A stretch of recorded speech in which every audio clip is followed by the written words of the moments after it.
నమస్కారం సార్. నమస్కారం అండి. సార్, ప్రపంచ ఆరోగ్య దినోత్సవం సందర్భంగా ఈ ప్రపంచంలో నలుమూలలో ఉన్నటువంటి కొన్ని వందల వేల మందికి ప్రాణభిక్ష పెడుతూ ప్రతిరోజు రోగులను ఆరోగ్యస్తులుగా మారుస్తున్నటువంటి ఘనత మీ డాక్టర్లది. అలాంటి మీ డాక్టర్లందరికీ ముందుగా మా బిఎన్ఎస్ టీవీ తరపున ప్రత్యేక ధన్యవాదాలు సార్. సార్, ఈ సమాజంలో ప్రతి ఒక్క వ్యక్తి ఏదో ఒక జబ్బుతో బాధపడుతున్నాడు.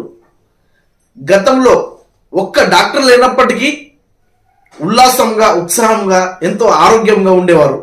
ఇప్పుడు వందల మంది డాక్టర్లు ఉన్నప్పటికీ ప్రతి ఒక్క వ్యక్తి ప్రతిరోజు ఈ ఏదో ఒక జబ్బు, ఏదో ఒక వ్యాధితో బాధపడుతున్నారు. ఎందుకు సార్? ఈ మెయిన్ కారణం ఏంటంటే అండి, ఇప్పుడు డాక్టర్లు పెరిగారు. మీరు వందల కొద్ది డాక్టర్లు ఉన్నారు, వందలు కాదు లక్షల్లో ఉన్నారు డాక్టర్లు.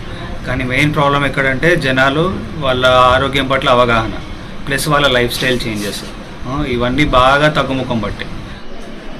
దీనికి మెయిన్ కారణం ఏంటంటే అండి, ఇదివరకు మన పూర్వీకులందరూ 4 కిలోమీటర్లు కానీ 10 కిలోమీటర్లు కానీ ఎన్ని కిలోమీటర్లు అయితే అన్ని కిలోమీటర్లు నడుచుకుంటూ ప్రయాణించేవాళ్ళు.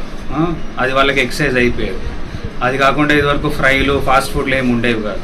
ఇప్పుడు మనం ఏదైనా కానీ కూర చేసుకోవాలంటే ఫ్రై చేసుకుంటాము, లేదంటే మనము ఫాస్ట్ ఫుడ్ తింటాము. ఈ నూడిల్స్ కానీ, చికెన్ మోమోస్ అంటారు, ఫ్రైడ్ మోమోస్ అంటారు. అవి కాకుండా మనకి చికెన్ 65 ఇవన్నీ బాగా డైలీ కన్సంప్షన్ బాగా ఎక్కువైపోయాయి. లేకపోతే డ్రింకింగ్, స్మోకింగ్ హ్యాబిట్స్ కానీ, వీటి వల్ల కూడా మనకి చాలా రోగాలు, ఆల్మోస్ట్ 90% రోగాలు మనకి వీటి వల్లనే. ఈ మూడు మనం సరిగ్గా పెట్టుకుంటే, తిండి ప్లస్ ఎక్సర్సైజ్ ప్లస్ మన personal bad habits like smoking and drinking, ఇవి మనం కంట్రోల్లో పెట్టుకుంటే 90% రోగాలన్నీ నివారించవచ్చు మనం.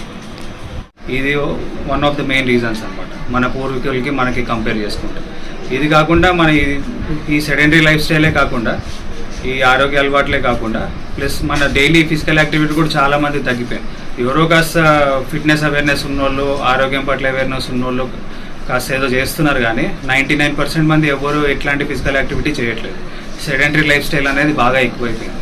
ఇది one of the main reasons. అప్పటికి ఇప్పటికీ ఉన్న ఆరోగ్యపు రోగాలు కానీ, ఆరోగ్యానికి సంబంధించిన అవకతవకలు కానీ దీనివల్లనే అవుతున్నాయి మోస్ట్లీ.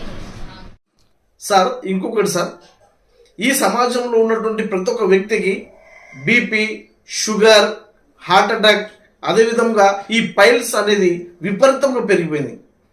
ప్రతి ఒక్క వ్యక్తికి ఇందులో ఏదో ఒక జబ్బు కంపల్సరీ ఉంటుంది. దీనికి గల కారణాలు ఏంటి సార్? ఎందుకు పెరుగుతున్నది? ఫస్ట్ పైల్స్ నుంచి స్టార్ట్ చేస్తా అండి.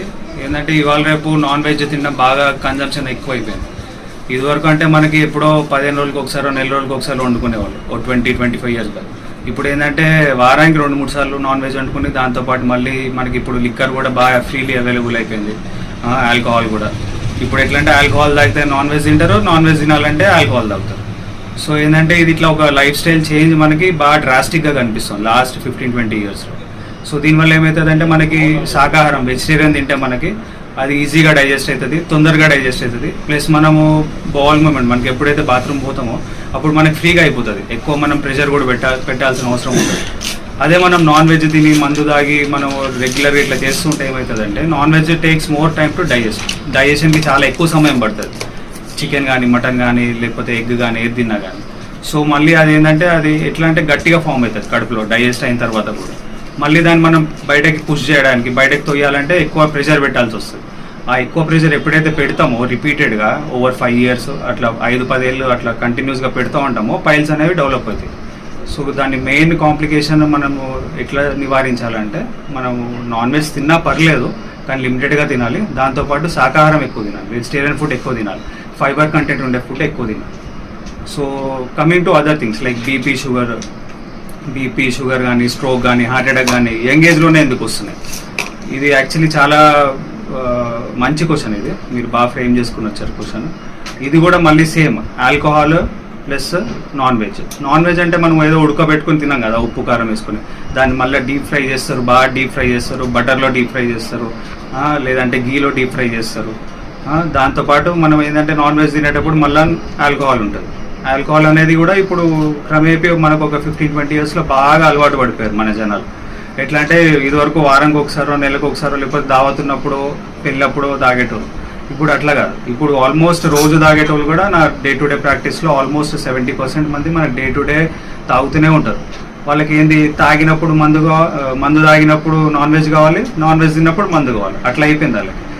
దీనికి తోడు సెడెంటరీ లైఫ్ స్టైల్ ఒకటి. సెడెంటరీ లైఫ్ స్టైల్ ఉంటే ఏంది, మనం తిన్న క్యాలరీస్ అవి అరగవు, అట్లా కూర్చుని పని చేస్తూ ఉంటాము. లేదంటే ఇప్పుడు ఏంటంటే అందరికీ 2 వీలర్స్ 4 వీలర్స్ బాగా అలవాటు అయిపోయి నడిచేది కూడా తక్కువ.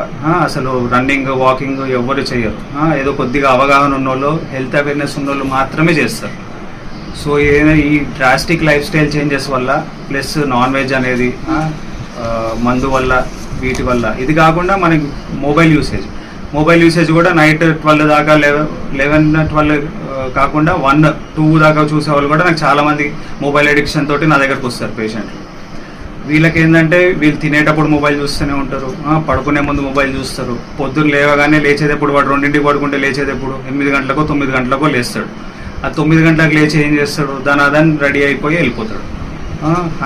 అంతేగాని వాళ్ళు పొద్దున్నే లేచి ఏదో ఒకటి కనీసం యోగానో లేకపోతే ఎక్సర్సైజో వాకింగో రన్నింగో ఏమి చేయడానికి లేదు వాళ్ళకి. ప్రస్తుతం ఉన్న లైఫ్ స్టైల్లో వాళ్ళు చేయాలనుకోవట్లేదు కూడా. సో దీంతో ఏమవుతుంది, మనకి ఒబెసిటీ అనేది పెరుగుతుంది, లావ్ అయిపోతున్నారు, మన కొలెస్ట్రాల్ లెవెల్స్ పెరుగుతున్నాయి. అది కాకుండా బీపీ ఫ్లక్చుయేషన్స్, షుగర్ స్పైక్స్, టైంకి అన్నం తినకపోవడము, లేట్ నైట్ తినడము, ప్లస్ మొబైల్ చూస్తూ తినడము, ఫుడ్ మీద కంట్రోల్ లేకపోవడము, ఫాస్ట్ ఫుడ్ తినడము, ఇవన్నీ రకరకాల కారణాలు. వీటన్నిటి వల్ల మనకి లైఫ్ స్టైల్ చేంజెస్ వల్ల మనకి బీపీ, షుగర్, కొలెస్ట్రాల్ అనేది పెరిగి ఒబేసిటీ అనేది పెరిగి మనకి హార్ట్ అటాక్లు యంగ్ ఏజ్లోనే 20-25 ఏళ్ళ వాళ్ళకు కూడా హార్ట్ అటాక్లు వస్తున్నాయి ఇప్పుడు.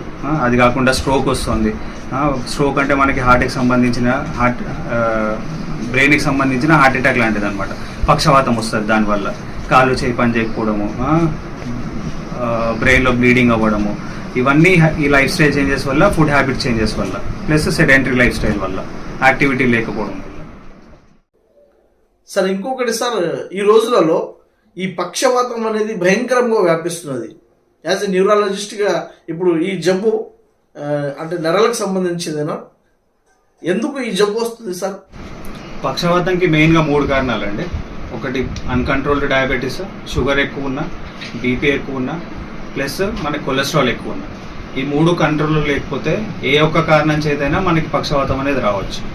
ఇవన్నీ మళ్ళీ ఈ 3 కూడా కారణాలు main sedentary life style, activity లేకపోవడం, ఎక్సర్సైజ్ లేకపోవడం, చిన్న చిన్న వాటిలో కూడా బండి తీయడం, మనం ఇంటి పక్కన షాప్కి కూడా మనం బండి మీద వెళ్తాము, నడిచి వెళ్ళము, ప్లస్ నాన్ వెజ్ మందు కన్జంప్షన్ పెరగడము, ప్లస్ ఒబేసిటీ, మనకి ఏంటంటే పొట్ట పెరగడము, వీటన్నిటి వల్ల పక్షవాతం వస్తుంది. ఇదివరకంటే పక్షవాతం 70 ఏళ్ళు పైబడిన వాళ్ళకి వచ్చేది, 60 ఏళ్ళు పైబడిన వాళ్ళకి. ఇప్పుడు మనకి 20 ఏళ్ళు 25 ఏళ్ళు 30 ఏళ్ళ వాళ్ళకే వస్తుంది. ఈ లాస్ట్ 10-15 ఏళ్ళలో బాగా పెరిగాయి యంగ్ పీపుల్లో, ఏజ్ తక్కువ ఉన్న వాళ్ళల్లో పక్షవాతం అనేది. ఇదివరకు అంటే మన తాత ముత్తాతల కాలంలో ఇంత వినేవాళ్ళం కాదు మనం పక్షవాతం వచ్చింది అనేది. కానీ ఇప్పుడు మాత్రం చిన్న చిన్న పిల్లలకు కూడా వస్తుంది చిన్న వయసులో. 20 ఏళ్ళు దాటిందంటే వాళ్ళకి అందరికీ లైఫ్ స్టైల్ చేంజెస్ వల్ల, ఈ మందు, సిగరెట్లు, ఆల్కహాల్, ఈ నాన్ వెజ్, వీటన్నిటి వల్ల మనకి life style changes, sedentary life style, exercise లేకపోవడం, వీటన్నిటి వల్ల మళ్ళీ సేమ్ ఈ పక్షవాతం అనేది మనకి బాగా పెరిగింది లాస్ట్ 15 ఏళ్ళు. ప్రపంచ ఆరోగ్య దినోత్సవం సందర్భంగా మీరు ప్రజలకు ఇచ్చే సందేశం ఏంటంటే, మెయిన్ ఏంటంటే అందరూ ఫిజికల్ యాక్టివిటీ ఏదో ఒకటి చేయాలి. కనీసం వారంలో 5 రోజులైనా రోజుకి 30 నిమిషాలు చొప్పున ఫాస్ట్గా వాకింగ్ చేయడం కానీ, లేకపోతే కుదిరిన వాళ్ళకి రన్నింగ్ చేయడం కానీ, లేకపోతే యోగాసనాలు కానీ, సూర్య నమస్కారాలు కానీ చేయడం కానీ, ఇవన్నీ చేసేదంటే మనకి ఏరోబిక్ యాక్టివిటీ అవుతుంది. ఇవన్నీ కాకపోతే కనీసం మెట్లైనా ఎక్కొచ్చు రోజు 10 సార్లు మెట్లు ఎక్కి దిగండి, అదే మీకు ఏరోబిక్ యాక్టివిటీ అవుతుంది. ఇవి ఏంటంటే మనం కంటిన్యూస్గా కాన్స్టెంట్గా చేస్తామంటే వారానికి కనీసం 5 రోజులు చేయాలి. అది ఎట్లా అంటే రోజుకి 30 మినిట్స్ ఉండాలి. అట్లా చేస్తే మనకి ఏమవుతుందంటే ఈ బీపీ, షుగర్, కొలెస్ట్రాల్ ఇవన్నీ కంట్రోల్లో ఉంటాయి. వాటితో పాటు మనము ఈ పైల్స్ అనేది, సెడెంటరీ లైఫ్ స్టైల్ తోటి పైల్స్ కూడా రిలేటెడ్. పైల్స్ తగ్గుతుంది, పైల్స్ కంట్రోల్లో ఉంటాయి, పైల్స్ రాకపోవచ్చు కూడా మంచి యాక్టివిటీ ఉంటాయి. సో బీపీ, షుగర్ కూడా కంట్రోల్లో ఉంటాయి. సో మెయిన్ ఏంటంటే అందరూ గుర్తుపెట్టుకొని వారానికి కనీసం ఒక 5 రోజులు, రోజుకి అరగంట చొప్పున 30 మినిట్స్ చొప్పున ఏదో ఒక ఫిజికల్ యాక్టివిటీ చేయాలి. ప్లస్ చెమటలు పట్టాలి యాక్టివిటీ చేసినప్పుడు. ఇది చేస్తే మీరు మ్యాక్సిమం హెల్తీగా ఉంటారు 90%. థ్యాంక్ యూ సార్, మీ అమూల్యమైనటువంటి టైం మాకు ఇచ్చిళ్ళు.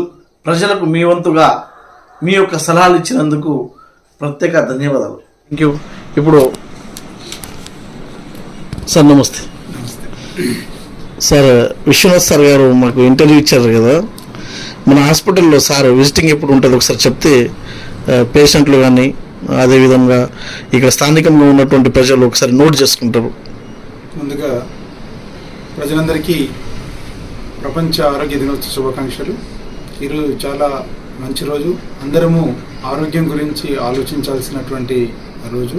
ఈరోజు డాక్టర్ విశ్వనాథ్ గారు మనకు అనేక విషయాలు, పెరిగిపోతున్నటువంటి ఎన్సిడీస్ గురించి, నాన్ కమ్యూనికబుల్ డిజీస్ ఏవైతే అంటామో అసంక్రమిత వ్యాధులు, బీపీ, షుగరు, డయాబెటీస్, ఒబేసిటీ, ఊబకాయం లాంటి విషయాలపైన మనకు అవగాహన కలిగించారు. వారు నిజామాబాద్లో మనోరమ సూపర్ స్పెషాలిటీ హాస్పిటల్లో వారు న్యూరలాజిస్ట్గా వైద్య సేవలు అందిస్తున్నారు. వారు డిఎన్బి జనరల్ మెడిసిన్ మరియు డిఎం పూర్తి చేశారు. వారు ప్రతి నెలలో 2వ మరియు 4వ ఆదివారాలు గురుకృపా నర్సింగ్ బైన్సాలో వారు వైద్య సేవలు అందిస్తున్నారు. ఈ అవకాశాన్ని ప్రజలందరూ ఉపయోగించుకోవాలని చెప్పి, సద్వినియోగం చేసుకోవాలని చెప్పి ఈ సందర్భంగా విజ్ఞప్తి చేస్తూ, ఈరోజు ప్రపంచ ఆరోగ్య దినోత్సవం సందర్భంగా థీమ్ అయినటువంటి నా ఆరోగ్యము నా హక్కు అనే దానిపైన ప్రజలందరూ ఆలోచించి మీ యొక్క నాణ్యమైనటువంటి ఆరోగ్య సంరక్షణ చేసుకోవాలని, సార్ సూచించిన విధంగా వ్యాయామము, ఆహార నియమాలు మరియు మంచి నిద్ర, మంచి ఆలోచనతో మీ ఆరోగ్యాన్ని రక్షించుకోవాలని చెప్పి, మంచి అలవాట్లను కల్పించుకోవాలని చెప్పి, ఈ చెడు అలవాట్లకు దూరంగా ఉండాలని చెప్పి నేను విజ్ఞప్తి చేస్తున్నాను. ధన్యవాదాలు.